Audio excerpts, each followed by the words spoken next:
سوال آیا ہے کہ اللہ کو کس نے بنایا؟ اس سوال کو ایک مثال سے سمجھیں۔ آپ نے کمپیوٹر بنایا، آپ کمپیوٹر کے اندر بیٹھے ہیں یا باہر بیٹھے ہیں؟ یعنی جب کوئی شخص کسی چیز کو بنا رہا ہے اس کے اندر بیٹھا ہے یا باہر بیٹھا ہے؟ اب بات کو اور سمجھیں۔ اللہ رب العزت نے ٹائم بنایا ہے، وہ ٹائم کے اندر کیسے بیٹھے گا؟ وہ ٹائم کے باہر ہے۔ اللہ نے پوری دنیا کو بنایا ہے، گویا کہ پوری دنیا ایک مکان ہے۔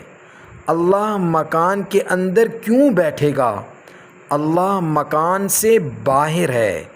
آپ اس کو یوں نہیں کہہ سکتے اتنے ملین سال پہلے اللہ تھا، اس سے پہلے نہیں تھا۔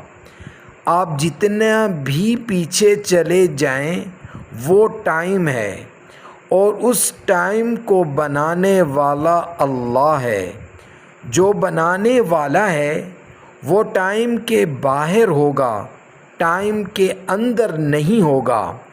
جو ٹائم سے باہر ہوگا آپ اس کو ٹائم میں ایڈجسٹ نہیں کر سکتے، اس لیے آپ یہ نہیں کہہ سکتے اللہ کب آیا۔ کب کا سوال اس کے لیے ہوگا جو ٹائم کے اندر ہے، اس کے لیے نہیں ہوگا جو ٹائم سے باہر ہے، اور وہ اللہ ہے۔